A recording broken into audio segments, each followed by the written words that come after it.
former federal prosecutor perspective, let me just give you that lens.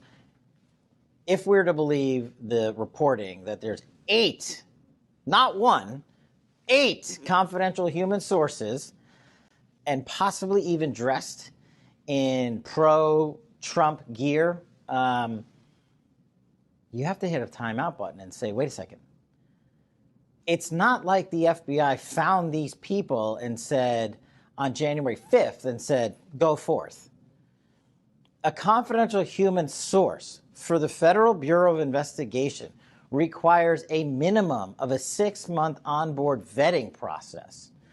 Then you have to go through the rules and regulations on how to be a confidential human source.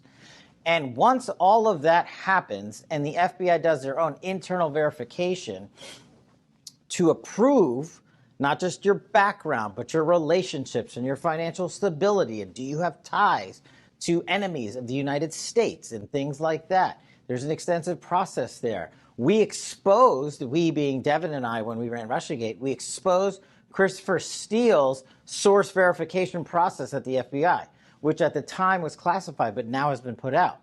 When the FBI themselves determined Christopher Steele would basically be a terrible source, but they decided to use him anyway because they needed him to cover up their corruption. Now let's relate that to January 6th. How do we have 8 people there? And Christopher Wray, we'll get to him in a second, refused to answer questions about it. You have to ask yourself, okay, well, that was in planning for at least a year. What was the FBI doing planning January 6th for a year?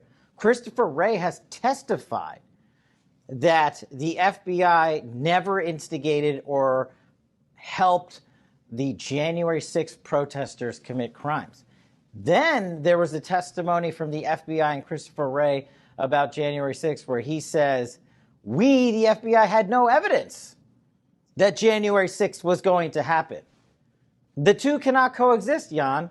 You either have 8 confidential human sources who have been working for a year and placing them in specific groups and locations for January 6th, or you don't have evidence that January 6th was going to happen.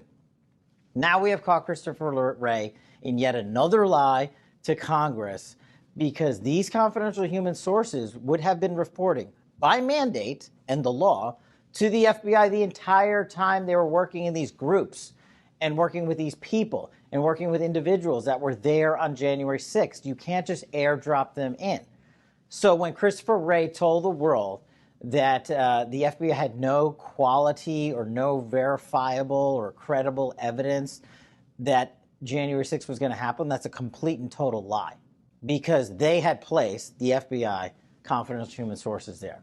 Now, the millions of questions that follow are, who do they place? Where do they place them? How do they verify them? What do they get paid? And then, why is the FBI lying to the world about their involvement in January 6th? And look, at the end of the day, it could be completely innocent. You have to always keep that, as a former federal prosecutor, you have to always keep that in mind. But their track record suggests strongly the opposite of the individuals we've outlined and how they've used their confidential human source corruption cover-up network to do just that, cover up the FBI and DOJ's own corruption. And if it happens yet again, I don't think that this FBI leadership has the ability to stand up in front of Congress and say, we can continue to lead the Federal Bureau of Investigation, and there needs to be some serious change.